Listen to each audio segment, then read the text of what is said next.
Dresser un constat objectif pour servir de base indiscutable à une discussion sur l'avenir des retraites. Si les mots choisis par François Bayrou dans sa lettre de mission à la Cour des comptes se voulait garant d'une impartialité, sa démarche en revanche a cristallisé, disons, l'étonnement plutôt que d'amender, de suspendre voire d'abroger la réforme de 2023 par les voies traditionnelles. Le Premier ministre, vous le savez, a chargé syndicats et patronats de trouver un compromis qui serait ensuite soumis au Parlement, sans quoi la réforme actuelle continuerait de s'appliquer le cas échéant. Mais y a-t-il véritablement besoin d'un nouveau diagnostic sur ce sujet? Sur quoi repose la thèse d'un déficit caché des retraites avancée par l'édile palois? Que révèle le cadre imposé à ces discussions et quelles autres approches sont possibles, notamment sur la question des recettes du système qui n'est pratiquement jamais posée? Bienvenue dans Perspective.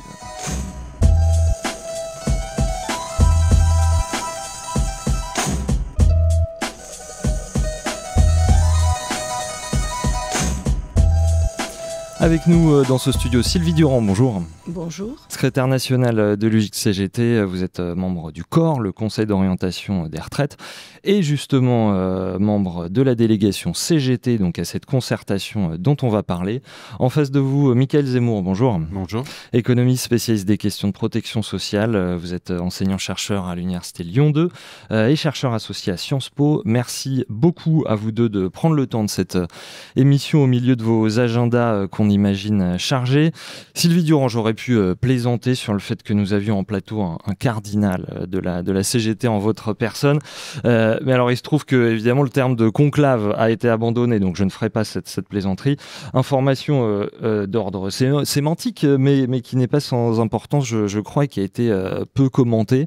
Abandon donc du terme conclave par le Premier ministre lui-même. Au-delà de l'aspect pas franchement laïque de cette notion, peut-être un mot plus étymologique sur le fait que c'est un huis clos. Conclave, ça vient de avec clé en latin, donc le terme est abandonné. Est-ce que le cadre des discussions évolue avec l'abandon de ce terme, vous qui y participez? En fait, François Bayrou avait épinglé son scribe qui avait choisi le terme de conclave en disant que c'était un choix malheureux. Je dois reconnaître qu'il a un excellent scribe qui a précisément traduit le fond de sa pensée. Un conclave, c'est une... On sent une culture classique aussi. Tout à fait. Le conclave, c'est une structure effectivement pérenne. Donc, on retrouve la notion de permanente, délégation paritaire permanente. C'est un huis clos et c'est ce que veut en faire réellement François Bayrou. Alors le huis clos, il envisageait de nous faire travailler tous les jours dans des locaux qui sont mis à notre disposition au niveau du ministère. Donc chaque organisation syndicale aura ses propres bureaux, puis il y aura une salle plénière de débat. Pour autant, on a clairement exprimé au maître de cérémonie, en quelque sorte, Jean-Jacques Marette, que nous, on n'entrera pas du tout dans une démarche de huis clos, que nous avons à rendre compte aux salariés de ce qui se joue puisqu'il s'agit de leur pension de retraite. Et que par tous les moyens à notre disposition, eh bien, nous allions communiquer. C'est ça, quand je vous ai proposé de venir parler de ça, vous m'avez tout de suite dit oui, c'est une volonté de transparence. Ouais. Bien sûr. C'est quand même l'avenir de millions de citoyens, leurs moyens de vie à la retraite qui se jouent. Donc, on a un devoir de les informer. Après, chaque réunion, c'est ce que nous ferons. Michael Zemmour, le terme donc de conclave a été abandonné. Lui, ils sont préférés désormais les termes de délégation paritaire permanente. On pourra s'attarder sur ce permanente ou celui de conférence sociale. Qu'est-ce que ça vous évoque, ce cadre de discussion ? Ce qui m'a surtout frappé, c'est les conditions dans lesquelles est organisée cette discussion ou cette négociation. Alors, c'est pas une négociation à proprement parler au sens où les parties prenantes ne sont pas directement décisionnaires. À la fin, elles vont rendre une décision, un accord ou pas un accord, mais ce n'est pas elles qui feront qu'elle est appliquée ou pas. Mais ça ressemble quand même à une négociation.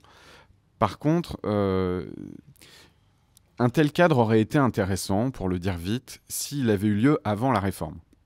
Parce qu'avant la réforme, au moment de l'instruire, ça aurait été le moment de mettre sur la table les envies, les préférences de chacun, de dire il y a des leviers de financement, des leviers d'âge, etc. et que chacun se jauge. Ce qui n'a pas du tout été fait, puisque la réforme, elle a été présentée telle qu'elle par les gouvernements précédents et appliquée telle qu'elle par le Parlement. La réforme est appliquée. Elle est sans vote de l'Assemblée nationale contre les partenaires sociaux. Et là, le Premier ministre dit aux partenaires sociaux, vous allez négocier la réforme, mais elle continue à s'appliquer pendant que vous discutez. Et donc, en fait, le temps joue pour la réforme, puisque s'il n'y a pas d'accord, probablement que la réforme va perdurer. Et surtout, pendant que la discussion a lieu, la réforme avance. C'est-à-dire que le temps que la commission rende son avis, on sera déjà quasiment à 63 ans d'âge minimal de la retraite. Puisqu'elle est mise en place de façon progressive. Puisqu'elle est mise en place génération après génération. En fait, chaque mois qui passe, elle va concerner davantage de gens. Donc ce cadre est un peu étrange. Et par ailleurs, excusez-moi, je suis un peu long, mais je vous en prie. Il y a un épisode quand même qui s'est passé au mois de novembre ou à l'automne. Il y avait une proposition de loi discutée à l'Assemblée nationale pour abroger la réforme précédente, qui probablement avait d'ailleurs une majorité. Et par obstruction parlementaire de la majorité, elle n'a pas été soumise au vote. Et donc, quand même, il y a un louvoiement sur cette réforme des retraites, c'est-à-dire qu'elle est appliquée sans majorité réelle. Au moment où il aurait été possible de la rediscuter au Parlement, on passe son tour. Et là, on crée une discussion en disant la réforme continue à s'appliquer. Et donc, pour aller au bout de ma pensée, moi, ça me fait penser aux négociations qu'il y a eu sur l'assurance chômage. C'est-à-dire un cadre un peu piégé ?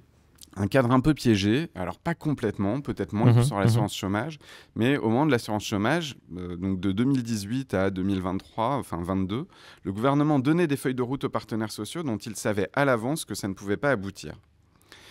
Et du coup, ça a créé des échecs de négociation et le gouvernement, derrière, faisait ce qu'il voulait. Là, on est dans une situation assez proche au sens où les partenaires sociaux savent que s'ils ne trouvent pas d'accord, la réforme s'applique. Alors, il y a une petite ouverture faite par le Premier ministre en disant qu'il n'excluait pas de revenir au Parlement en l'absence d'accord. S'il y avait une avancée, hein, c'est ça qui Alors, je ne sais pas exactement sous quelles conditions. Pour moi, c'est ça qui est important, parce que dans l'état actuel, on ne voit pas très bien pourquoi le patronat s'engagerait dans cette discussion, puisque lui, a priori, de ce qu'il a dit, ce qui lui va le mieux, c'est qu'on ne touche pas à la réforme et au système tel qu'il est défini. Donc la seule chose qui pourrait l'engager à ouvrir la porte des discussions, c'est soit une pression politique forte de la part du gouvernement, c'est possible que ça existe, soit la menace crédible qu'au Parlement, en l'absence d'accord, il y ait une mesure qui déplaise au patronat, par exemple l'abrogation. Et donc voilà, moi ce que j'observe, c'est un cadre de discussion un peu bizarre. S'il n'y a pas l'une de ces deux pressions, la pression politique du Premier ministre ou la pression du Parlement, je ne vois pas très bien comment il y aurait quelque chose à négocier, puisque du côté du MEDEF, a priori, le statu quo leur va bien. Sylvie Durand, ouais, normalement les syndicats se réjouissent plutôt quand il y a du paritarisme, pas là. Là, le paritarisme est curieusement organisé. C'est-à-dire que le tour de table, ce sont les organisations syndicales représentatives, dont acte, mais le gouvernement a choisi d'élargir ce tour de table selon sa convenance. Donc, il rajoute l'UNSA, qui n'est pas représentatif au plan national. Pourquoi pas, hein. Et il rajoute la FNSEA, bon, admettons, mais par contre, il refuse de rajouter la FSU, qui est l'organisation syndicale majoritaire dans la fonction publique. Il refuse de rajouter Solidaire. Donc, lorsqu'on veut organiser des échanges loyaux et sérieux, à ce moment-là, soit on prend uniquement les organisations représentatives, soit on élargit à l'ensemble des organisations syndicales. Donc ça, c'est le périmètre. C'est le périmètre. Il a fait le choix d'un périmètre en opportunité, clairement, le périmètre qui les arrange bien, sachant qu'effectivement, le statu quo convient totalement aux employeurs, au patronat et à l'employeur public aussi. Ça vous fait craindre une forme d'anti-jeu en face ? Oui, effectivement, c'est à craindre. Et la seule façon d'éviter cet écueil aurait été pour le ministre Bayrou de prononcer la suspension de la réforme, auquel cas, là, tout était sérieusement réouvert. on arrête tout, on réfléchit et on négocie, c'est ça, hein. Voilà. Le cadre de ces négociations, et puis sur quelle base également, depuis les années 2000, on a les rapports du corps, le Conseil d'orientation des retraites dont vous êtes membre, Sylvie Durand, instance pluraliste qui inclut du paritarisme, même si pas uniquement. Ces rapports, ils ne disent évidemment pas tous la même chose, mais on sait que voilà, il y a eu un enjeu de changement de présidence, etc. Mais en tout cas, on sait que les conclusions du corps, elles ne sont pas alarmistes. Là, en revanche, on nous dit qu'il faut reprendre les choses avec un constat objectif. Pourquoi ? Je crois que le constat, le besoin de constat objectif provient exclusivement du fait que le Premier ministre, François Bayrou, était entouré de gens, peut-être même une seule personne, qui manquait singulièrement d'objectivité. C'est la fameuse histoire du rapport Beaufret. Il y a la prétention d'un ancien haut fonctionnaire à tout mieux calculer que le Conseil d'orientation des retraites, que l'ensemble des organismes de statistiques nationaux. C'est assez risible et insignifiant. Michaël Zemmour, effectivement, un rapport flash commandé à la Cour des comptes. Est-ce qu'on a vraiment besoin d'un nouveau diagnostic ou est-ce qu'on connaît suffisamment bien la situation ? Alors, avant que le rapport ait lieu, on était nombreux à penser qu'on connaissait bien la situation, puisqu'il y a quand même eu plusieurs réformes ou tentatives de réforme. Il y a des rapports de corps tous les ans. Et maintenant que le rapport flash de la Cour du compte est sorti récemment, on en a la preuve, puisque la conclusion générale du rapport de la Cour des comptes, c'est qu'elle est très proche du rapport du corps, avec quelques variations, quelques actualisations, mais le diagnostic est le même. Et il efface ou il évacue cette théorie de la dette cachée qui a quand même été au cœur du discours de politique générale du Premier ministre, alors qu'elle ne s'appuie sur rien. Elle n'a pas de fondement. Et donc, un mot sur ce déficit caché, oui, qui était annoncé par François Bayrou à 55 milliards, c'est-à-dire de plusieurs fois, voire de 10 fois supérieur à ce qui était annoncé par le corps. Qu'est-ce que c'est et pourquoi vous n'êtes pas d'accord avec cette thèse ? Je n'ose pas dire théorie, c'est pour ça que je dis thèse. Le problème, c'est que c'est toujours long de rentrer dans une histoire qui ne tient pas la route. Il faut expliquer l'histoire et ensuite expliquer pourquoi elle ne tient pas la route. Mais pour essayer de le faire rapidement, le système de financement des retraites en France, il est mixte. C'est majoritairement des cotisations, mais aussi des contributions publiques qui payent les retraites des fonctionnaires et une partie de subvention de l'ensemble du système. Et donc, il y a une personne, ancien magistrat de la Cour des comptes, qui dit « Oui, mais si on considère que les seules recettes qui seraient légitimes, ça serait les cotisations, alors il y aurait un trou de 50 milliards de plus. Si notre système n'était pas financé comme il est, alors il serait en déficit. » Mais ceci n'a pas lieu d'être. C'est une hypothèse qui ne tient pas ni aujourd'hui, ni historiquement, ni quand on compare les retraites des fonctionnaires et des salariés du privé, ni quand on compare la France aux autres pays qui, même l'Allemagne, tous les pays qui ont des systèmes financés par cotisation, ont aussi des systèmes de financement mixtes. Et donc, il y a vraiment un côté un conseiller a convaincu le Premier ministre de quelque chose qui alimente pas le débat de manière constructive. Parmi les réformes des retraites, une des plus intéressantes, c'est la création du Conseil d'orientation des retraites par Lionel Jospin. Parce que ça crée... Au début des années 2000. Ouais, au début des années 2000, je sais pas, dans les années 90 ou début des années 2001. Parce que ça crée un outil de compréhension et de discussion commun pour les chercheuses et chercheurs, pour les organisations syndicales, pour l'État et pour le patronat, un vocabulaire commun. Alors, il va y avoir des débats sur les hypothèses, sur les paramètres, etc. Mais beaucoup mieux que n'importe quelle autre politique publique, les politiques de l'emploi, même budgétaires, etc., cette administration, d'abord, parce qu'il y a une administration au corps, et puis les membres du Conseil, mettent à disposition de toutes et tous des outils de compréhension. Et y compris, chacun peut aller changer d'hypothèse pour voir ce que ça ferait.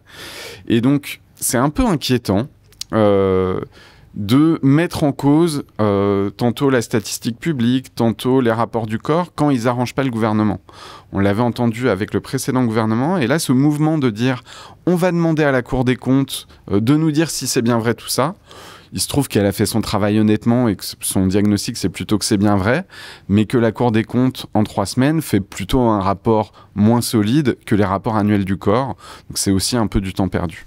Mais vous qui donnez une économie politique de la protection sociale, j'allais même vous poser la question du terme. Est-ce qu'on peut vraiment parler d'un constat qui serait objectif? Est-ce qu'en sciences sociales, comme ça, on peut parler d'un constat objectif alors qu'on se base sur des projections?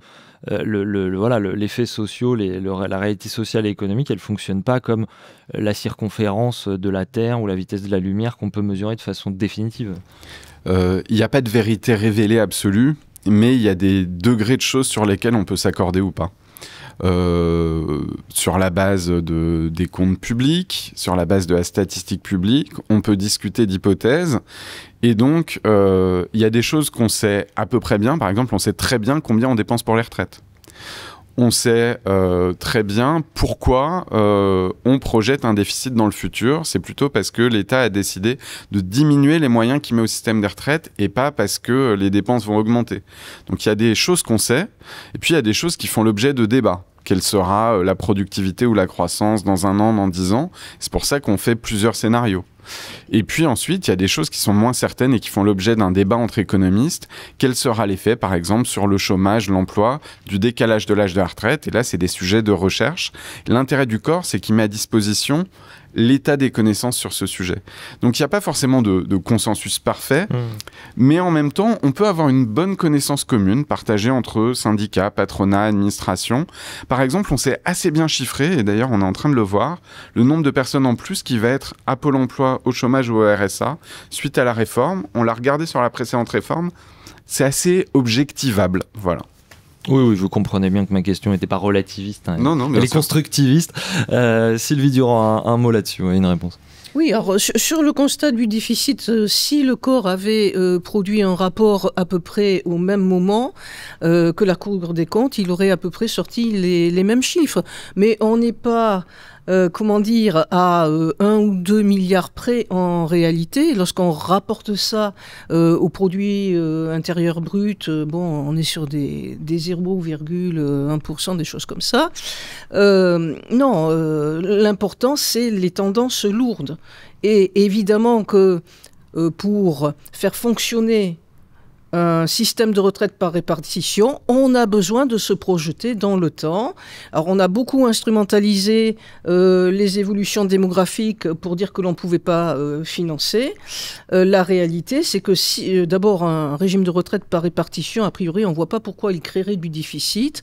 Je rappelle que le principe, c'est que les cotisations de l'année payent les pensions de l'année. Donc, si les cotisations sont appelées au bon niveau, eh bien, on paye les pensions et il n'y a pas de déficit. C'est important ce que vous dites, c'est pas un rapport entre le présent et l'avenir, c'est un rapport entre les gens du présent et d'autres gens dans le présent. Hein. Absolument, absolument. Mes cotisations payent les pensions de nos aînés, les cotisations payent les pensions des aînés et permettent d'acquérir des droits. Et c'est ça qui est important. Et le droit, c'est un droit de tirage, en somme, sur la richesse qui sera produite quand moi-même je serai à la retraite. Donc on finance avec les ressources de l'année. Après, on peut constituer des réserves de précaution, tout ça, bien entendu. On le fait dans les régimes complémentaires. Il y a le fonds de réserve des retraites. Voilà. Donc l'essentiel, c'est d'avoir une vision des grandes tendances et ensuite de s'assigner un objectif politique. Or, tel que le débat est posé, on a l'impression que le sujet, c'est juste un sujet de gestion, de finance, dans lequel on bloque un levier, c'est-à-dire l'apport de nouvelles ressources financières par des augmentations de cotisations, par l'élargissement de l'assiette des cotisations. Donc, du coup, il ne reste plus que 2 autres leviers. L'allongement de la durée de carrière, que ce soit par un recul de l'âge d'ouverture des droits à retraite ou un accroissement de la durée de cotisation exigée, ou la baisse du niveau des pensions. Et la baisse du niveau des pensions, ça a été le puissant ressort pour équilibrer les régimes de retraite depuis 1993. Parce qu'on réfléchit à des dépenses constantes ? Parce qu'il y a un véritable enjeu de partage de la richesse créée par notre travail, qui est de ne pas affecter plus de cette richesse créée à la rémunération du travail. Et donc là, c'est un classique enjeu entre la part des richesses créées qui vont rémunérer le capital et la part des richesses créées qui vont rémunérer le travail. Et c'est donc un problème avant tout politique. Pourquoi cette question des recettes du financement du système, elle n'est jamais posée ? Parce que aussi rarement, il y a disons. 2 questions taboues. Il y a le financement des régimes de retraite, puisque le MEDEF, globalement les libéraux, considèrent qu'il faut bloquer le levier ressources.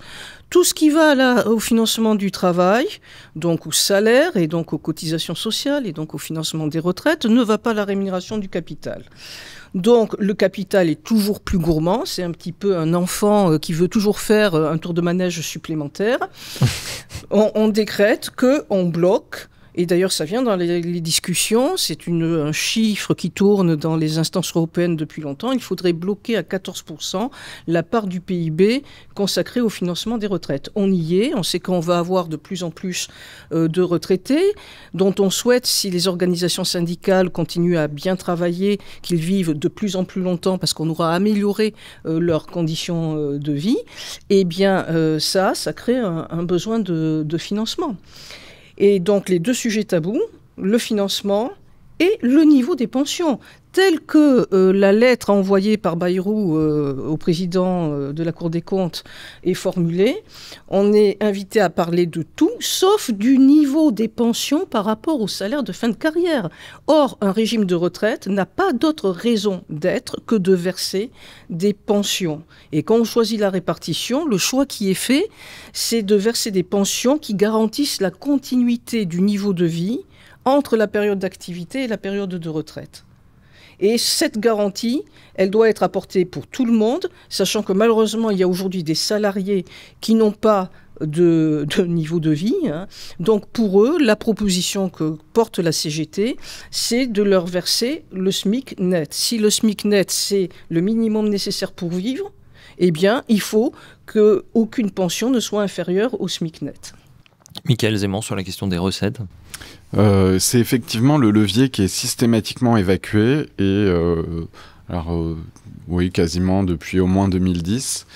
Et il n'y a pas de bonne raison de l'évacuer a priori. C'est simple, les retraites, c'est un système qui a pas seulement cette fonction, mais d'assurance sociale, et qui assure le fait de pouvoir vivre correctement quand, collectivement, on a décidé qu'on n'avait plus besoin d'être en emploi. Donc il y a un risque, c'est bizarre de dire que c'est un risque, mais c'est le risque viager, le risque de longévité, devoir vivre un certain nombre d'années sans ressources issues de l'emploi. Ça, c'est en termes assurantiels. En termes assurantiels. Et quand vous avez un risque qu'augmente, un des leviers normaux, c'est d'augmenter les cotisations. Si le risque d'inondation augmente, les cotisations vont augmenter. C'est pas le seul. On peut dire que effectivement le niveau des pensions va bouger, que l'âge va bouger. Mais ce qu'on constate quand on prend un peu de recul, c'est que les autres leviers ont été activés puissamment. La durée de la retraite, elle a été bousculée depuis 2010. On est passé d'un âge minimal de 60 à 62 ans, puis de 62 à 64. La durée de cotisation, on est passé de 40 à 42 et puis très vite à 43. Et de telle sorte que les gens qui partent en retraite aujourd'hui ou dans les années suivantes vont avoir des retraites plus courtes que les personnes qui sont parties à 15 ans. La durée de vie s'allonge, elle continue à s'allonger un peu, mais par contre, la durée de retraite se raccourcit plus vite que l'allongement de la durée de vie. Et donc, côté durée de cotisation, durée de retraite, le levier est très activé. Côté montant des pensions, ce qu'a dit Sylvie Durand est vrai, mais pendant longtemps, ça a été en partie compensé, au moins en moyenne. C'est-à-dire qu'à la fois, les droits des salariés étaient réduits, les taux de remplacement diminuaient, mais comme les salariés qui arrivaient à la retraite, et en particulier les femmes, avaient eu de meilleures carrières que leurs aînés, le montant des pensions, en moyenne, a continué à s'améliorer. Alors en fait, il se dégradait plutôt pour les hommes, il s'améliorait plutôt pour les femmes. Sauf que ce mécanisme-là, d'abord, il peut être contesté par les organisations syndicales qui raisonnent en termes de taux de remplacement, mais surtout, ce mécanisme-là ne joue plus. Les projections qu'on a aujourd'hui montrent que le niveau moyen des pensions réelles a déjà commencé à se dégrader et qui va continuer à se dégrader dans les années à venir, et donc que ce levier pour équilibrer le système est déjà bien activé. Puis il y a le troisième levier, le levier des recettes, et a priori, il n'y a aucune bonne raison de ne pas activer ce levier. On va avoir plus de retraités dans l'avenir parce que la longévité augmente. Par le passé, on a toujours, jusqu'aux années 2010, accompagné l'augmentation du nombre de retraités d'une augmentation des recettes. Il n'y a pas de raison, a priori, de ne pas mettre ce levier-là sur la table. Et pourtant, il est évacué systématiquement. Il a été évacué par Jean-Paul Delevoye quand il s'agissait de faire le système à points. Il a été évacué en 2023. Et il est encore caricaturé dans le rapport récent de la Cour des comptes.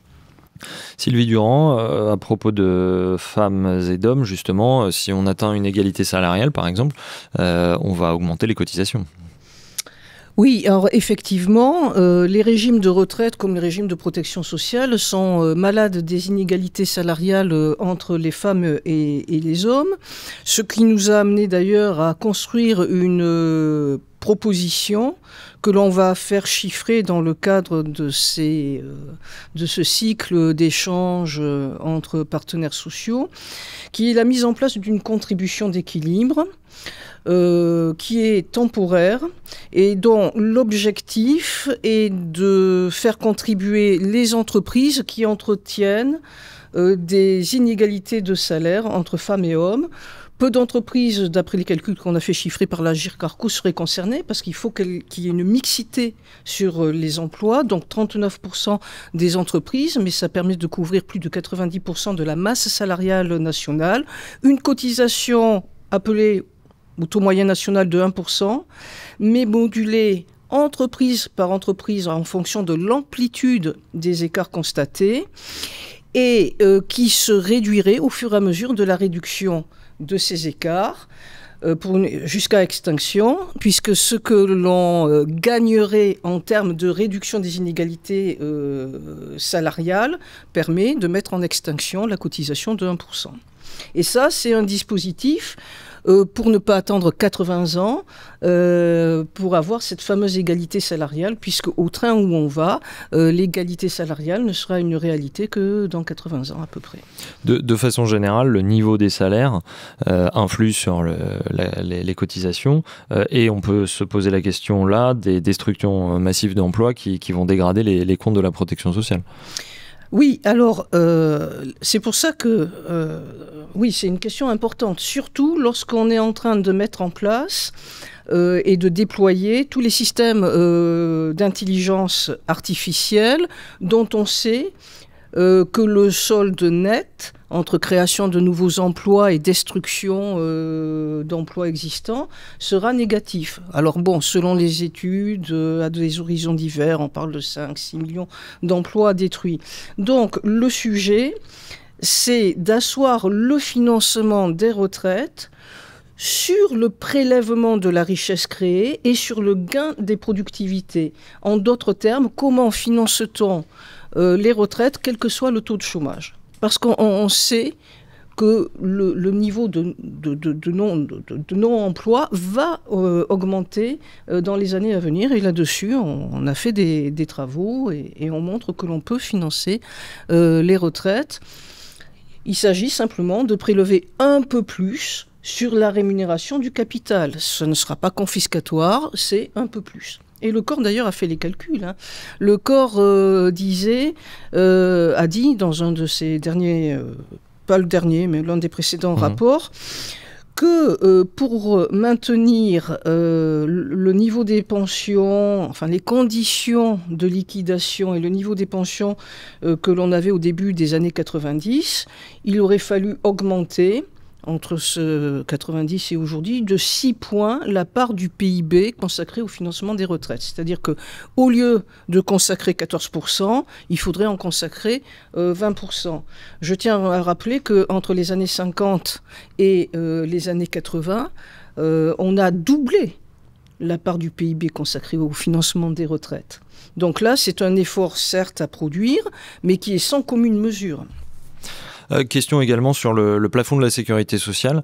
Déjà, il faut peut-être nous rappeler d'où ça vient, en quoi ça vous concerne, vous, en tant que UGICT, et pourquoi, désormais, depuis un certain nombre d'années maintenant, l'UGICT et la CGT s'opposent au plafonnement de la Sécu.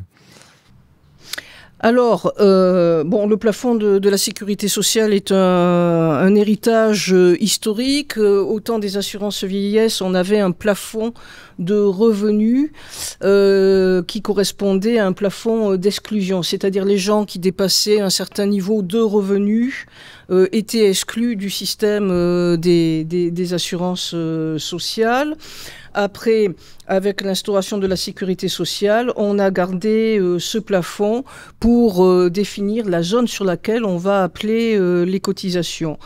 Notre problème, nous, en tant qu'Union générale des ingénieurs cadres techniciens, de la CGT, et c'est aussi un problème pour la CGT dans son ensemble et pour la population dans son ensemble, c'est que l'on cotise moins au-dessus du plafond de la sécurité sociale qu'en dessous.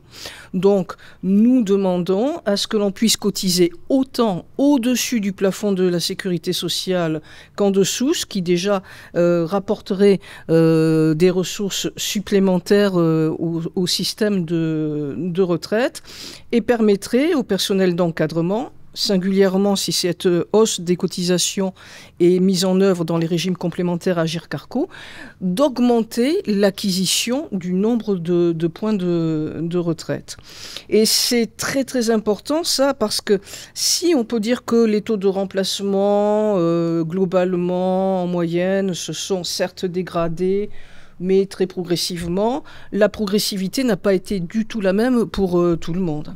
Si on... Il faut nous rappeler ce que c'est que le taux de remplacement. Alors, le taux de remplacement, c'est... alors, il y a plusieurs définitions. Là, je me réfère au montant de la première pension nette par rapport au dernier salaire net. Que représente ma pension ? 20%, 50%, 70% de mon dernier salaire. Bon.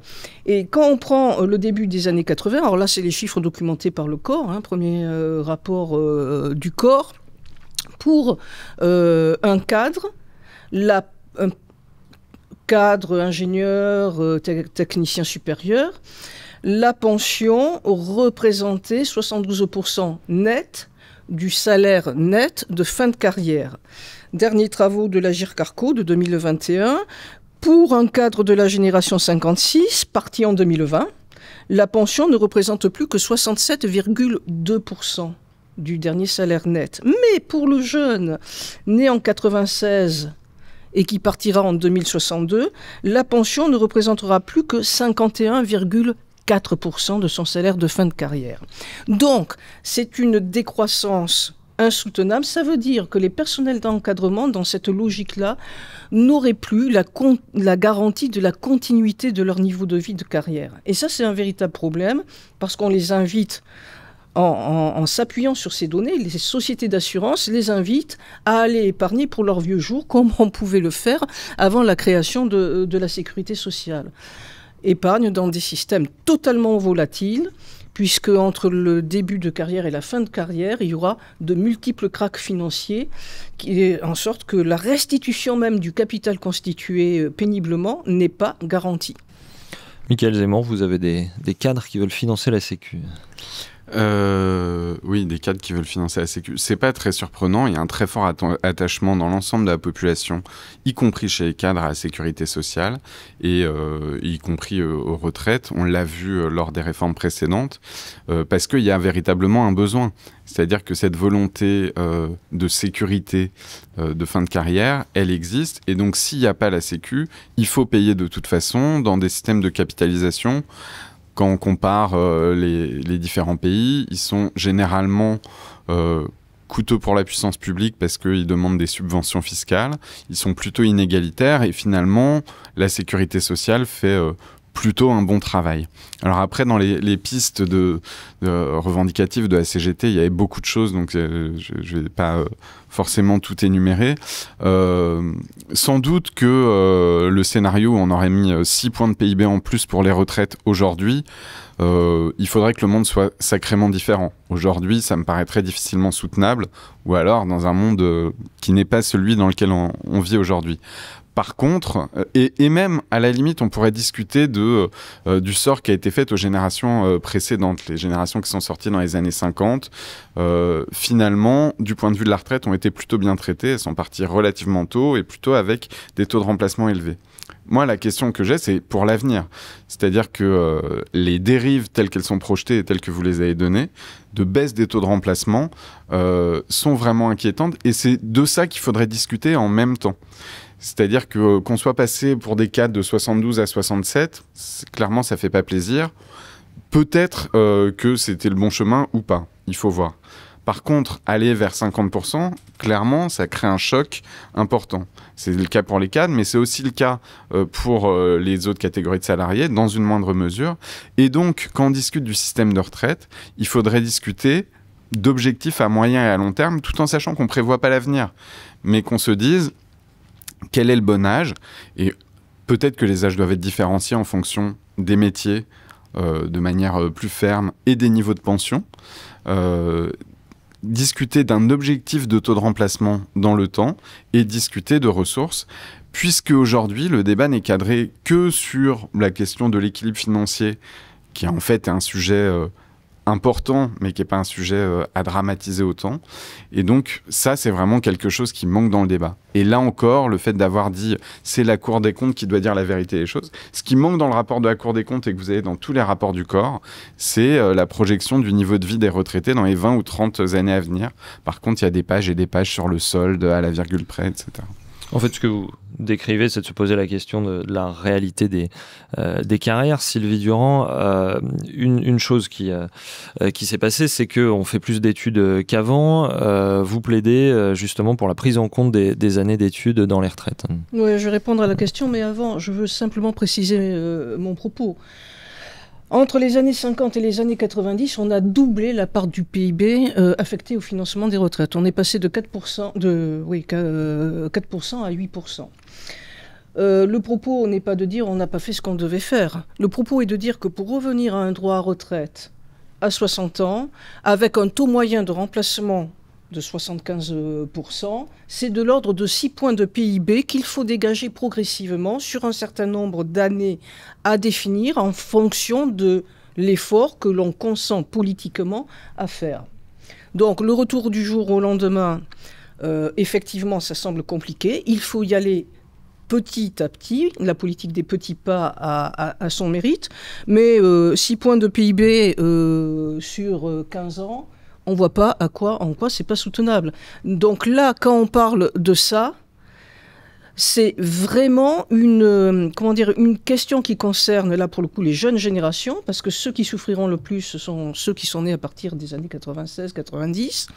Et après, c'est le choix politique. Qu'est-ce qu'on affecte ? Je tiens à rappeler qu'aujourd'hui, les encours de la capitalisation sont de l'ordre de 200 milliards d'euros.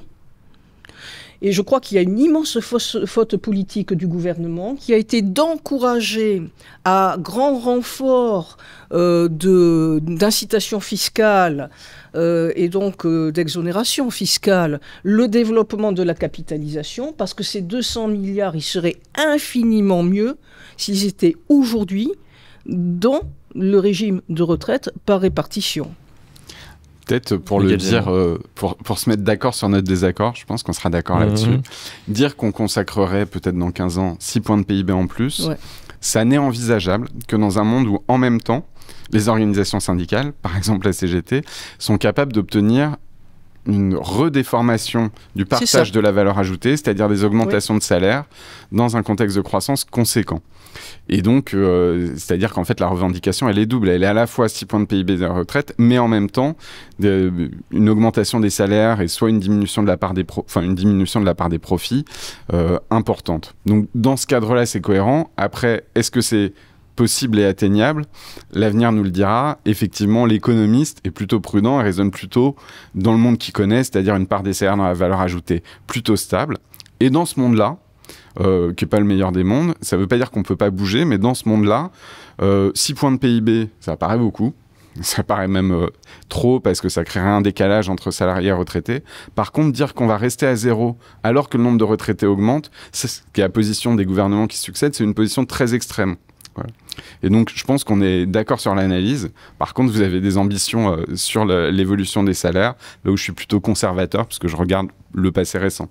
Sylvie Durand, oui, et sur la prise en compte des années d'études. Oui, on a vu que l'un des leviers qui a été fortement actionné pour essayer de rééquilibrer les finances des régimes de retraite, ça a été l'allongement de la durée de cotisation, en considérant très curieusement que les années passées à étudier, ce n'est pas du travail. Or, les employeurs eux-mêmes ne s'y trompent pas. Ils recrutent et ils veulent recruter des gens toujours plus qualifiés. Faire des études, si on fait Polytechnique, si on fait Normal Sup, c'est du travail parce que c'est payé. Ou si on fait un IUT d'ailleurs. Pardon ? Ou si on fait un IUT. Non, le parcours... Ah oui, vous parlez des étudiants salariés. Oui, oui. Voilà. Par contre, si on est étudiant de l'université française, de l'université publique, à ce moment-là, le même travail, acquérir des connaissances, des savoirs, des savoir-faire, ne compte pas. Donc là, il y a quelque chose de parfaitement injuste. Grosso modo, on est en train de dire aux jeunes générations, écoutez, choisissez entre l'âge auquel vous partirez en retraite et faire des études. C'est un choix absolument ubuesque. On sait qu'on a besoin de toujours plus de qualifications, que le pays a toujours besoin de monter en qualification. Donc, on revendique la prise en compte des années d'études déjà dans un premier temps et plus généralement, précisément parce que l'allongement de la durée de cotisation a été le plus puissant levier qui soit pour abaisser les droits à retraite des salariés. On considère que le décompte en annuité, en tout cas à l'UGICT, est un processus, une procédure, une mécanique qu'il faut abandonner et qui n'a plus aucun sens. D'abord, c'est le salarié qui assume le risque du point de vue du montant de sa pension, de ne pas avoir une carrière complète parce qu'il a subi du chômage qu'il n'a pas choisi, parce qu'il a fait des études qui sont un bien pour la nation, parce qu'il a eu des interruptions de carrière subies. Donc nous, ce que l'on propose, c'est de regarder de quoi est faite une carrière entre le sortir du secondaire et l'âge d'ouverture du droit à retraite, bientôt 62 ans, si on y arrive, et ensuite 60 ans si également on arrive à mener la bataille correctement.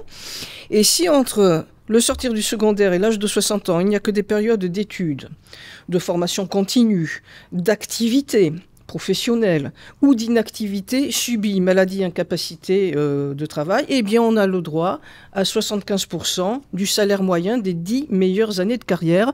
Il n'y a pas besoin d'annuité pour calculer un montant de pension. Par contre, il y a quand même des exceptions à prendre en compte. Le salarié qui choisit de faire le tour du monde pendant 4 ans, eh bien, il n'a pas contribué comme le commun des citoyens au financement du système de retraite. Donc, on lui donne le choix, soit un abattement de sa pension, précisément parce qu'il n'a pas contribué comme tout le monde, soit il part 4 ans plus tôt. Michaël Zemmour. Je rejoins assez l'idée que le système de durée de cotisation, il est épuisé pour au moins 2 raisons. La première raison, c'est qu'il a changé de sens. Quand il est mis en place 37 ans et demi, je crois, l'âge de la retraite est à 65 ans. En fait, la vocation, c'est de trier entre les salariés pour qui est réservé le régime de retraite, puis les gens qui ne sont pas dans les professions de salariés. Donc les indépendants, les artisans et les commerçants. Donc en fait, c'est une façon de faire le tri. Aujourd'hui, tout le monde a une retraite, tout le monde relève de la retraite. Et par ailleurs, 37 ans et demi à l'époque où la retraite était à 65 ans ou 43 ans aujourd'hui, ça n'a plus du tout le même sens. En réalité, 43 années passées en emploi, ça devient beaucoup, à la fois pour les personnes qui font des études, pour les personnes qui ont des interruptions, etc. Et du coup, on en est réduit soit à pénaliser les gens, et donc la durée de cotisation, elle a effectivement pour fonction de diminuer le montant de la pension, soit à mettre des patchs, mais qui ne sont pas très satisfaisants. Donc on va donner des trimestres pour enfants, donc on va revendiquer la prise en compte des années d'études, on va prendre en compte les années de chômage. Et donc ces patchs, ils corrigent un peu, mais pas tout. Par exemple, au chômage, on valide des trimestres, mais on a moins de points à GIRC-ARCO que si on était en emploi, etc. Et donc, effectivement, je pense que, alors c'est peut-être pas pour tout de suite, mais quand il faudrait réfléchir à un système de retraite modernisé, il faudrait faire un audit des carrières et fixer des objectifs qui sont en phase avec, pas la moyenne, mais la très grande majorité des situations, parce qu'on veut pas d'un système qui pénalise quoi. Quand c'est arrêté pour élever les enfants, non, en fait, on n'en veut pas. Du chômage, non, on veut pas pénaliser non plus. Le RSA, non, on veut pas pénaliser, etc., etc. Donc oui, la durée de cotisation, à mon avis, c'est un levier qui a pu être utile, mais qui est épuisé. Et si on continue à le pousser, ça sera en fait un autre nom de la baisse du montant des pensions. Sylvie Durand, mot de conclusion. Oui, une anecdote. Lorsque la sécurité sociale a été mise en place, parce que là, M. Zemmour se référait à la situation au début des années 80, le nombre d'annuités exigées était de 30. Bon, voilà. J'en arrête là, ça se suffit à soi-même pour voir combien tout cela est ubuesque. Non, la conclusion, c'est que d'abord, on peut financer le système des retraites. On peut le financer non pas pour un statu quo des droits, mais pour une amélioration des droits, tant sur le niveau de la pension que sur la durée de carrière, parce qu'encore une fois, ça n'a plus de sens de prolonger ainsi la durée de cotisation exigée, alors que les salariés ne parviennent pas à se maintenir en emploi dans leurs entreprises. La conséquence directe, ça sera que, au lieu de gréver les comptes de la retraite, on va gréver les comptes de la prévoyance, des régimes maladie, invalidité, etc. Donc, soyons sérieux, finançons les retraites. Merci infiniment Sylvie Durand, Michaël Zemmour, merci infiniment pour votre temps. Merci à Sébastien Ramage, Stéphane Dujardin à la technique, amis auditeurs, amis spectateurs, merci de nous avoir écoutés jusque-là. Abonnez-vous gratuitement à cette émission et à son podcast. Nous ne dépendons, sachez-le, ni de la publicité ni de vos dons. Si vous voulez la soutenir, syndiquez-vous. Salut.